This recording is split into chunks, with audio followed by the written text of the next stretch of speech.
Welcome to Pilgrim's channel. Don't forget to subscribe.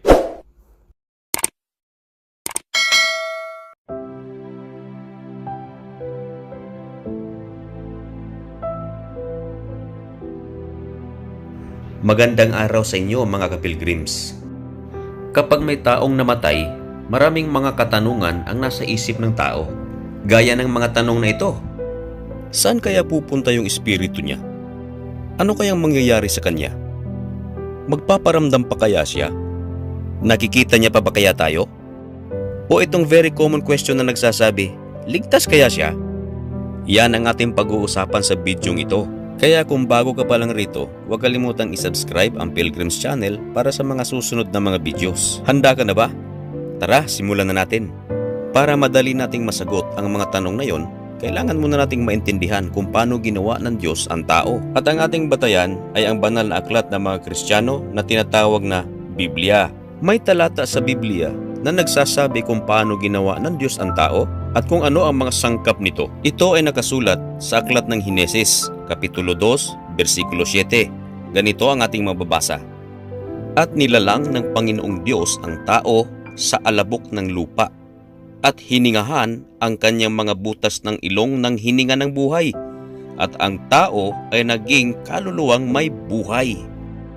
Ayan, ang tao pala ay mula sa alabok ng lupa, at ang dahilan kung bakit ang tao ay humihinga ay dahil sa hininga ng buhay na ibinigay ng Diyos sa tao.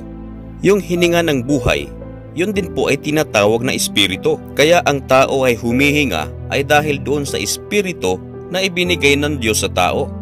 Ibig sabihin, kung hindi pa babawiin ng Panginoon ang espiritu na yon, ay hindi pa mamamatay ang tao. Kahit na anong paghihirap pa ang kanyang maranasan, masuntok, masaksak, mabarel, madaganan, kung hindi pa babawiin ng Panginoon ang espiritu na yon, ay hindi pa mamamatay ang tao.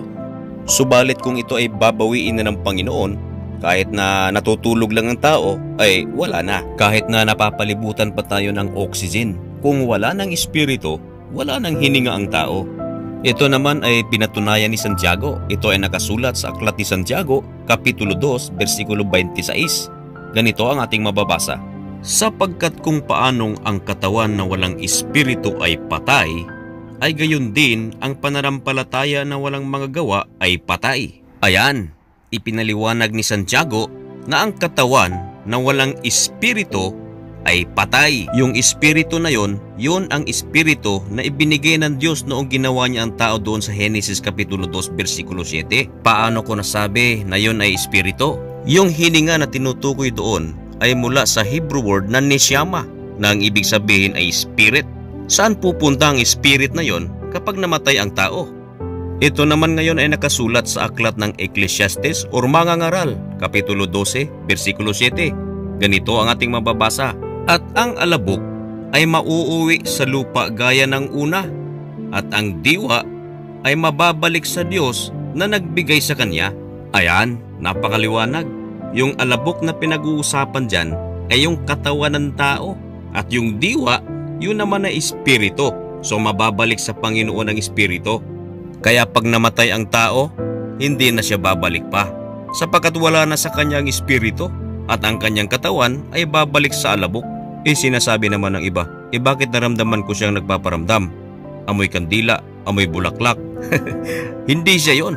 Yun ay mga ibang espiritu, mga masasamang espiritu, na ang kanilang dahilan ay para iligaw sa tamang paniniwala ang tao. Sapagkat ang katotohanan, kapag ang tao ay namatay, ay ang kanyang espiritu ay babalik sa Diyos. So sino ngayon ang magpaparamdam? Wala na. Meron po bang patunay dyan? Meron.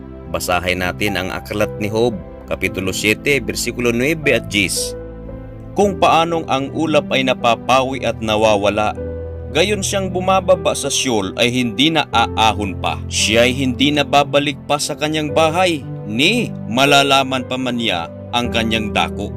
Ayan, napakaliwanag. Hindi na babalik ang mga taong patay na sa kanilang bahay. Nakakatakot naman kapag sila ay bumalik.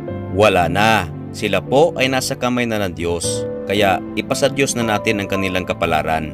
Wala na silang nalalaman. Hindi na nila alam kung ano ang nangyayari sa mundong ito sapagkat sila ay pumanaw na at wala na sa kanila ang kanilang espiritu.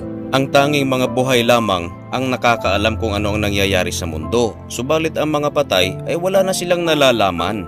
Ito naman ay nakasulat sa aklat ni Job, Kapitulo 9, versikulo 5. Ganito ang ating mababasa. Sapagkat nalalaman ng mga buhay na sila'y mga mamatay, ngunit hindi nalalaman ng patay ang anumang bagay ni mayroon pa man silang kagantihan, sapagkat ang alaala sa kanila ay nakalimutan. Ayan, napakaliwanag po. Pero hindi naman masama na dalawin natin ang kanilang mga puntod, sapagkat sila ay mahal natin sa buhay. Pero kung ipagdasal para sila ay maligtas pa, mga kaibigan, ito po'y wala na. Hindi na po kayang iligtas ng pagdadasal ang isang taong patay na, sapagkat ang kanyang kaligtasan ay nangyayari lamang nang siya'y buhay pa, sapagkat ang kapatawaran ng kasalanan ay nasa pagsisisi at sa pagpapabautismo. Paano baga makapagsisisi isang patay?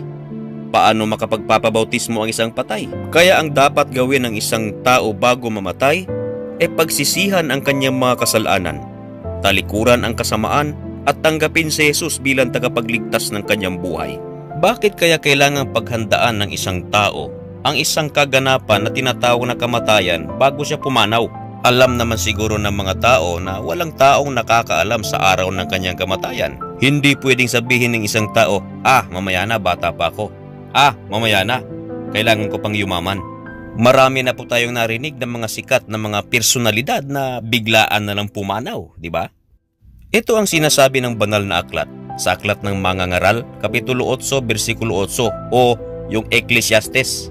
Walang tao na may kapangyarihan sa diwa upang pumigil ng diwa, ni walang kapangyarihan siya sa kaarawan ng kamatayan, at walang dahilan sa pakikipagpunyaging yaon, ni maililigtas siya ng kasamaan na taglay niya. Napakaliwanag po ng sinasabi ng banal na aklat. Wala raw pong nakakapigil sa araw ng kanyang kamatayan. Agree po ba kayo rito? Kilala nyo naman po siguro si Kobe Bryant. Napaka-athletic pero biglang pumanaw. Si Michael Jackson, napakasikat pero pumanaw.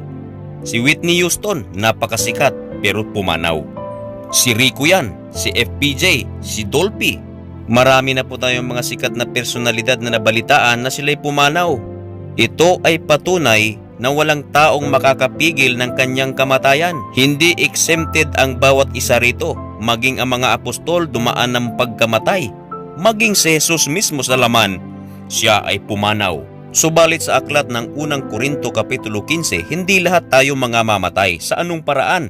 Kapag dumating na si Kristo Jesus, marami mga taong buhay ang dadatnan pa. Ang mga tao na yon ang hindi mga mamatay, ngunit papalitan. Ngunit hanggat hindi pa bumabalik si Kristo Jesus, lahat tayo ay makakaranas ng pagkamatay. So kung agree po kayo na ang tao ay mamamatay at walang tao na makakapigil ng kanyang kamatayan, agree po ba kayo na dapat tayo may paghandaan?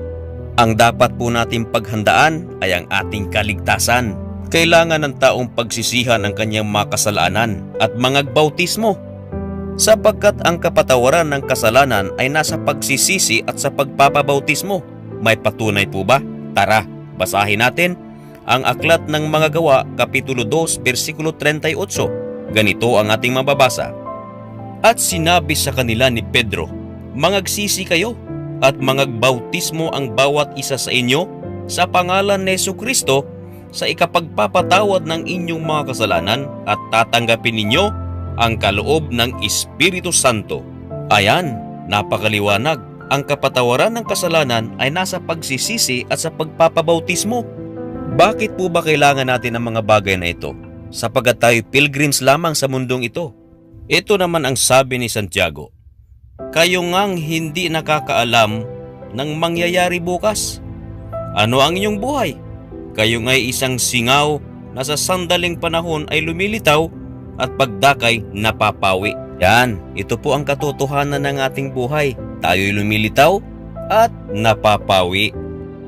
Mga kaibigan, bago po tayo pumanaw sa mundong ito, sana magawa natin ang mga bagay na ikalulugod ng Panginoon.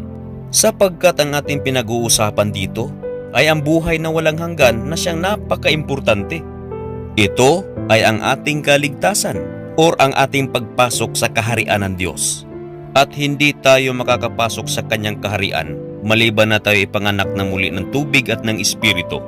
Kung itatanong mo kung ano po ba ang tubig at espiritu, sa susunod na video atin po yung tatalakayin. At ito ang sinasabi ni Jesus para ang tao ay makapasok sa kanyang kaharian. John 3:5. Jesus answered, "Truly, truly, I say to you, unless one is born of water and spirit, he cannot enter the kingdom of God." Ayan, napakaliwanag po ng sinabi ni Jesus. Ang kapanganakan ng tubig at ng espiritu ay mga requirements upang ang tao ay makapasok sa kaharian ng Diyos. Mga kaibigan, nabitin po ba kayo? Kung nagustuhan mo ang bidyong ito, huwag kalimutang isubscribe ang Pilgrims Channel para sa mga susunod na mga videos. Gabayan nawa tayo ng ating Panginoon.